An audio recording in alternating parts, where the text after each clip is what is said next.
wabarakatuh. Waalaikumsalam warahmatullahi wabarakatuh.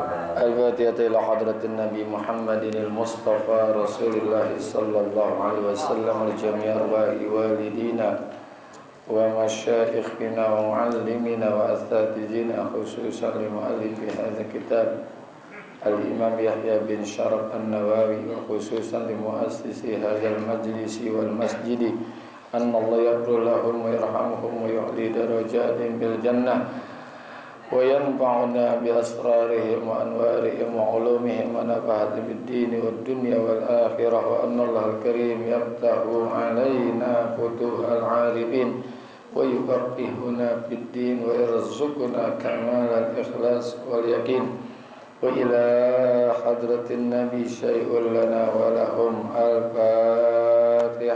A'udzu billahi minasyaitonir rajim. Bismillahirrahmanirrahim.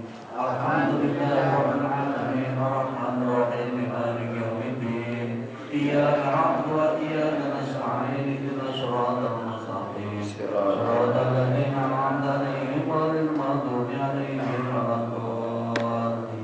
Ya Rabbi bil Mustafa balligh maqasidana waghfir lana ma madha ya wasi'al karami. Ya Rabbi bil Mustafa balligh maqasidana waghfir lana ma madha ya wasi'al Li khamsatun utbi biha naral jahimil khatimah bil Mustafa wal Murtada wabnahuma wa Fatimah. Ya Rabbi bil Mustafa balligh maqasidana waghfir lana ma madha ya wasi'al karami. Ya nafsu la taqnati min zallatin azumat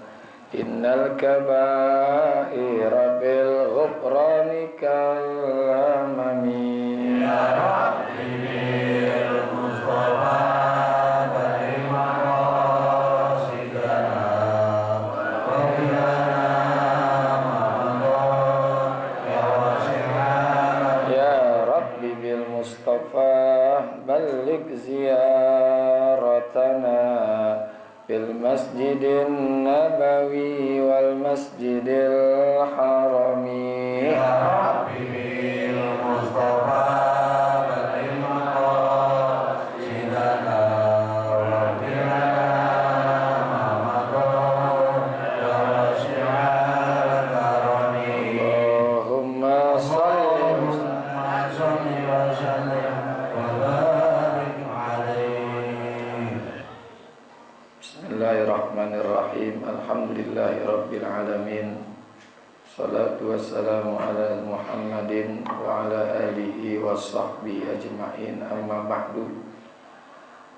Hadratan muhtaramin, para alim ulama, para asatizah, para guru, bil khusus sahibul fadilah, guru kita al-mukarram al-muhtaram Bapak Kiai Haji Dr. Andes Muhammad Ja'far, guru kita Bapak Kiai Haji Farah Furqan, Bila Ustaz Abdul Hamid Mustafa Al-Hafiz, segenap pengurus Masjid Jami' Babur Rahim, dan juga pengurus Majelis Ta'lim Ukhuwah Islamiyah yang semoga semua dirahmati Allah Subhanahu wa taala. Amin. Alhamdulillah, pada pagi hari ini kita kembali hadir di majlis ini dalam rangka thalabul ilmi. Harapan dan doa kita bersama mudah-mudahan hadirnya kita mendapatkan ilmu yang manfaat. Kembali kita dari majlis ini mendapatkan ampunan. Amin. Amin. Lanjutan bacaan kita dari hadis yang ke-14. Qala Rasulullah sallallahu alaihi wasallam, wan nafsu bin nafsi. Yang kedua adalah yang tidak halal bagi seorang muslim adalah membunuh jiwa dengan sengaja. Jadi melakukan pembunuhan dengan sengaja. Artinya membunuh siapa nih? Membunuh orang muslim, membunuh orang kafir zimmi atau kafir mu'ahad, termasuk anak-anak kafir harbi, itu nggak boleh. Ya, hukumnya haram. Nah, kalau terjadi seperti ini, ada di dalam syariat agama namanya kisos. Maka dibolehkan tuh orang yang membunuh dibalas dengan membunuh. Karena membunuh ini termasuk as-sab'atul mubiqat. As-sab'atul mubiqat. Rasulullah sabdakan dalam hadis yang lain, ijtanibus sab'al mubiqat. Jauhkanlah olehmu, hindarilah olehmu adalah 7 perkara yang menghancurkan, yang bisa menghancurkan diri sendiri. Apa yang pertama? Rasulullah menjawab, sebelumnya ditanya oleh para sahabat, wa ma hunna ya Rasulullah, apa yang ke-7 hal itu hai Rasulullah? Yang pertama kata Rasulullah, asyirku billah, menyekutukan Allah. Karena tidak dibenarkan untuk menyekutukan Allah. Allah larang tuh, anta ja'ala lillahi niddan wa huwa khalaqaka. Engkau menjadikan bagi Allah akan sekutu padahal Allah menciptakanmu. Jadi menyekutukan Allah. Yang kedua, was-sihru, sihir. Melakukan sihir. Ya, sihir teman-teman lihat teluh segala macam itu. Yang ketiga, wa qatlun nafsil lati harramallahu illa bil haqq. Membunuh jiwa yang diharamkan oleh Allah. Artinya nggak boleh nih orang dibunuh nih. Orang muslim, ya, orang kafir harbi, orang kafir zimmi, orang kafir mu'ahad, termasuk anak-anak kafir yang meskipun orang tuanya adalah kafir harbi, itu nggak boleh dibunuh. Ya misalkan perang Israel itu kan, itu anak-anak Israel yang nggak boleh dibunuh. Anak-anak Israel, justru orang Israel membunuh anak-anak Palestina, itu nggak boleh tuh. Jadi membunuh itu dilarang, illa bil haq, kecuali dengan dasar kebenaran. Ya diantara tadi kisos. Nah, kisos itu dibolehkan tuh. Ya. Lanjutin dulu. Yang berikutnya adalah wa aklur riba. Memakan riba tuh yang kelima. Itu masuk dalam sab'al mubiqat. Melebihkan daripada harta yang dipinjam kepada orang lain, ada lebihnya, itu ada riba lah. Nanti meskipun riba itu banyak modelnya, ada riba fadli, ada riba macam-macam, banyak gitu ya. Wa aklul malil yatim, makan harta anak yatim. Ya, anak yatim hartanya dimakan. Ya, apakah anak itu masih kecil tapi dia punya orang tua kaya, ditinggalkan harta, dimakan sama encingnya, sama pamannya, sama saudaranya, nggak boleh. Ya. Atau juga dia nyari hidup dari anak yatim, bukan ngidupin anak yatim, tapi nyari hidup dari anak yatim. Dia dirikan panti asuhan yatim, tapi dia makan dari situ tuh. Anak yatim dikasih Indomie rebus mulu tiap hari. Ya. Ya kita boleh ya makan harta anak yatim, artinya ada dengan cara-cara yang benar. Ya uang capek kan itu kan, jagain dia punya harta, kita dapat tuh, boleh. Ini dengan cara-cara yang zalim, ya, dengan cara-cara yang zalim. Yang berikutnya watawali yaumal zahabi, lari dari medan perang atau penyerbuan besar, ya, barisan, keluar dari barisan perang di hari saat penyerbuan. Orang pada perang dia kabur. Yang terakhir wa qazful muhsanatil ghafilat, menuduh zina terhadap wanita-wanita yang bersuami, Dan juga wanita itu al-ghafilat, yang melupakan kemaksiatan. Orang benar lah, orang baik dituduh berbuat zina. Nanti ada hukumannya tuh, 80 kali pukulan dia, ya. Kalau dia tidak membawa saksi 4 lagi, kan harus ada saksinya. Nah, ini diantara itu adalah ada pembunuhan. Jangankan membunuh, ngasih tahu aja juga. Ya, ngasih tahu. Ada orang tanya, "Pak, istri saya lari kemarin enggak?" "Iya, no, di kolong, no, ada di pojokan."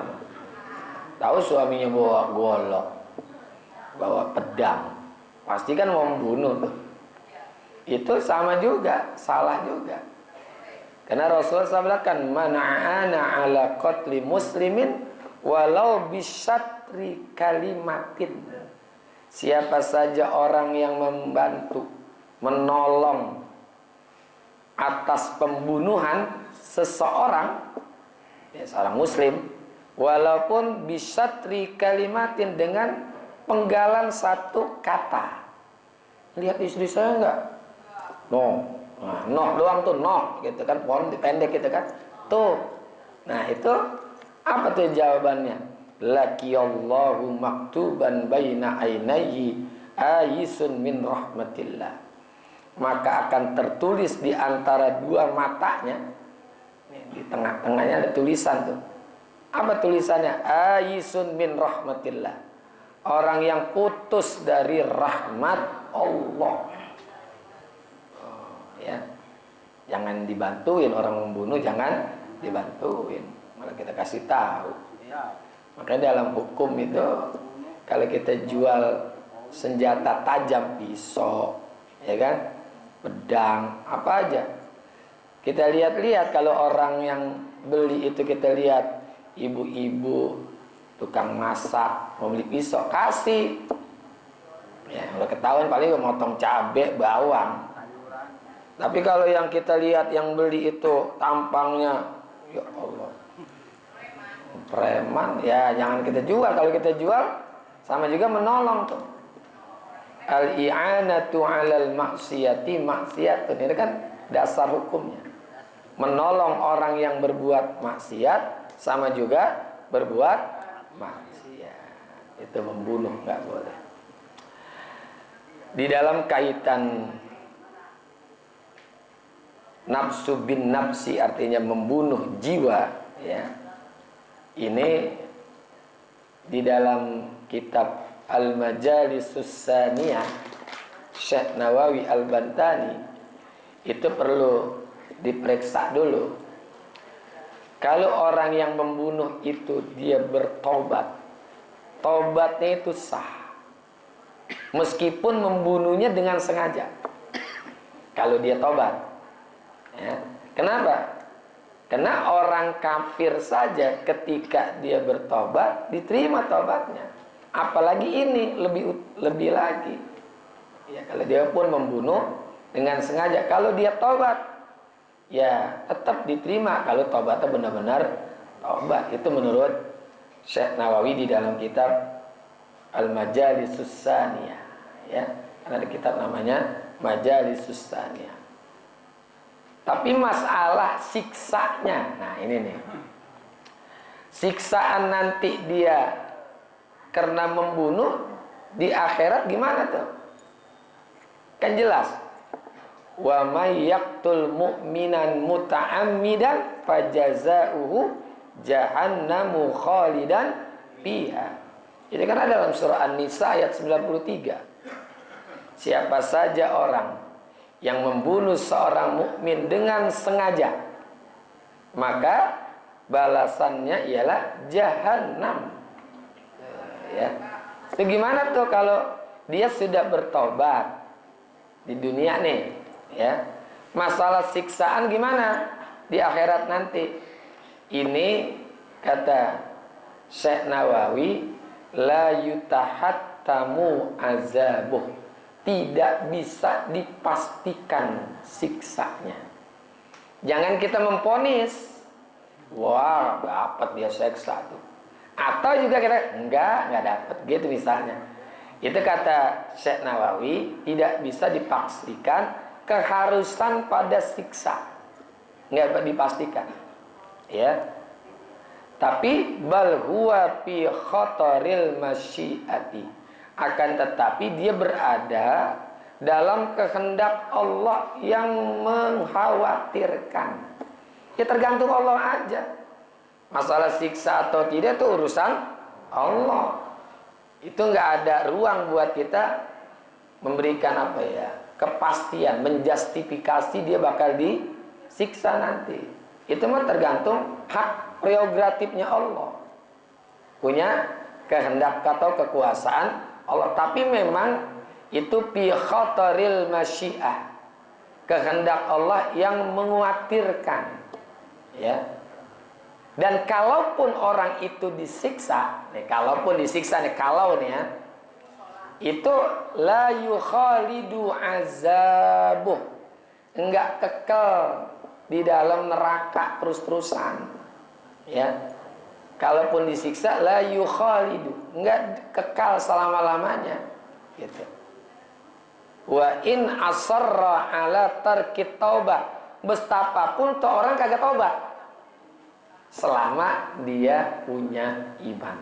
Tuh, garis bawahnya harus selama punya iman. Ini seperti orang yang memiliki dosa-dosa besar, yang bukan orang kafir nih ya, orang yang punya dosa yang gede. Semua dosa selain dosa syirik dikerjain.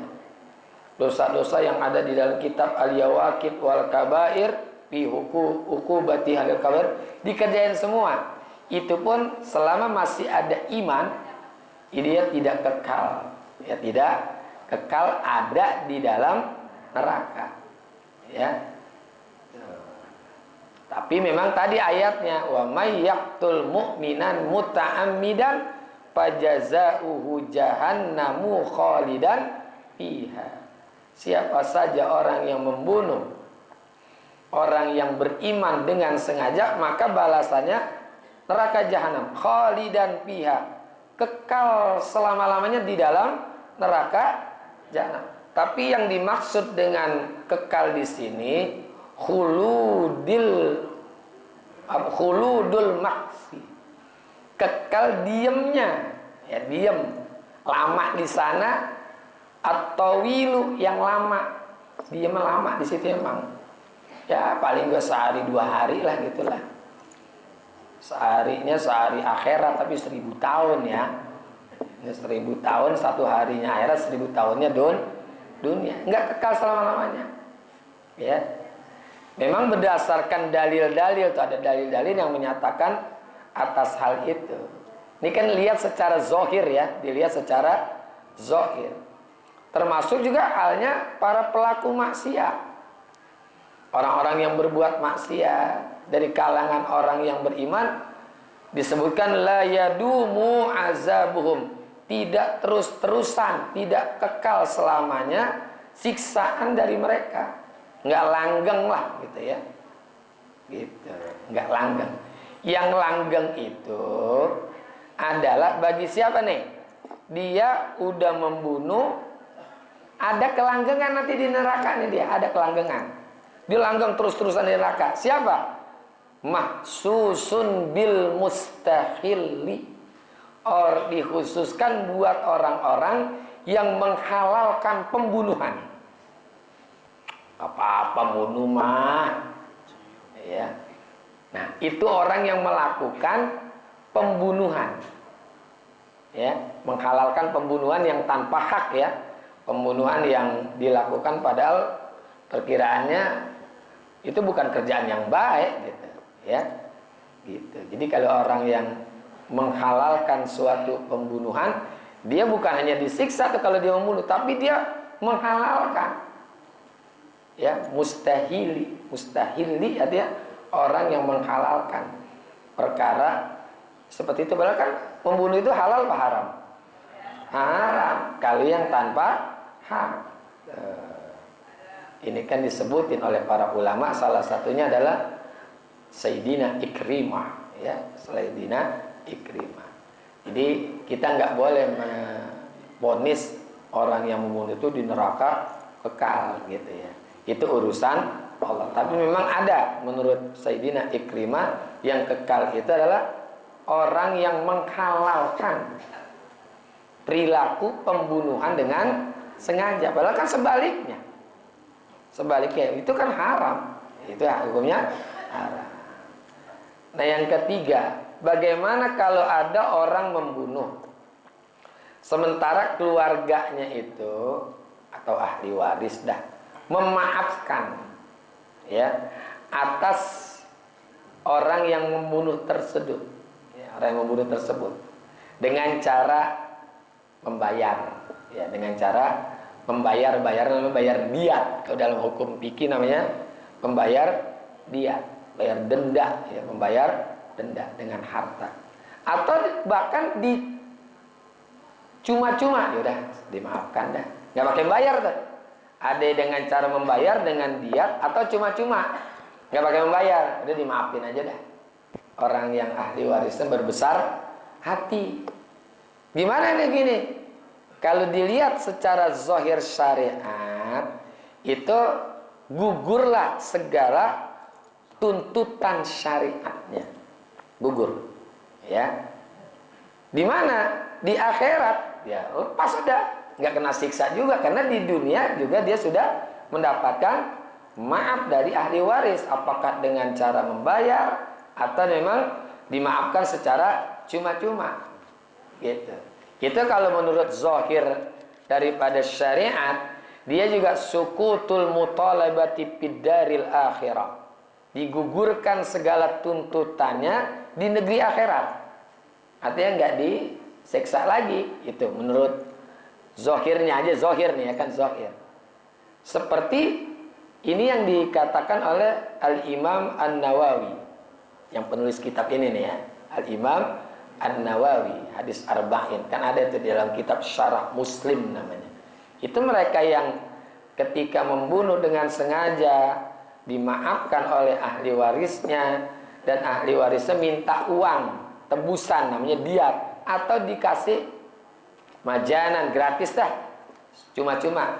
Itu kalau menurut Al-Imam An-Nawawi dalam kitab yang dia tulis Syarah Muslim, itu sukutul mutalabati fid-daril akhirah. Gugurlah segala tuntutannya yang berupa siksaan atas diri orang itu di akhirat. Termasuk juga mazhabnya Ahlus Sunnah. Ya, Ahlus Sunnah kan mengatakan gitu juga. Kan ada Ahlus Sunnah, ada Ahlul Bid'ah. Nah ini mazhab Ahlus Sunnah. Orang yang membunuh, ya, orang yang membunuh itu sebetulnya dia bukan membunuh, dia itu bukan mati itu yang udah ajal. Yang udah ajalnya dia itu. Karena al-asbabu yata'addadu wal mautu wahidu. Sebab-sebab mati itu macam-macam, tapi tetap namanya mati. Makanya menurut mazhab Ahlus Sunnah, korban atau orang yang dibunuh itu bukan mati kecuali dengan sebab emang udah ajalnya. Emang udah ajalnya, gitu ya.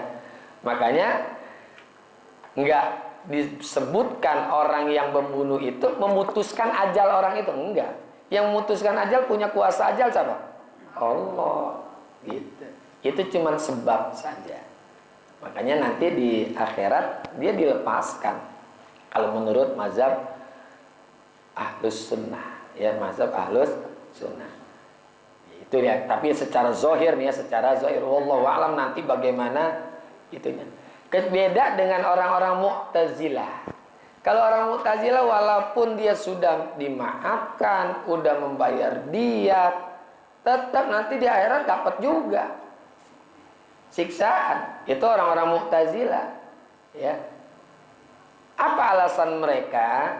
Karena al-qatlu yaqta'uhu, itu dalilnya itu begitu. Pembunuhan itu memutus ajalnya. Jadi menganggap bahwa yang memutuskan ajal itu orang yang membunuh, bukan Allah. Itu menurut orang Mu'tazilah, gitu ya. Ya kita wallahu a'lam. Bagaimana nanti itu kita nggak bisa memastikan. Tapi kalau kita mengikut pada Imam Nawawi, orang mazhab Ahlus Sunnah, orang yang sudah dimaafkan oleh ahli warisnya, maka di akhiratnya juga lepas. Gitu. Enak banget dong, ya terserah dah. Masalah nanti ya terserah. Kita jangan enak banget dong kalau begitu. Ya enggak kita gitu juga. Kita juga nggak tahu nanti bagaimana hak Allah, kan beda juga dengan kita. Kita nggak tahu hak Allah. Nah ini jadi kesimpulannya, membunuh itu dibolehkan kalau ada hak. Kalau nggak ada hak, nggak boleh. Wattariku lidinihi al-mufariqu lil jama'ati wallahu a'lam bissawab. Nanti tinggal satu lagi, at-tarik, orang yang meninggalkan agamanya. Dan mudah-mudahan manfaat. Terima kasih. Hadanallahu wa yakum ajma'in. Wa barakallahu yakum li tariqil qayyim. Wassalamualaikum warahmatullahi wabarakatuh.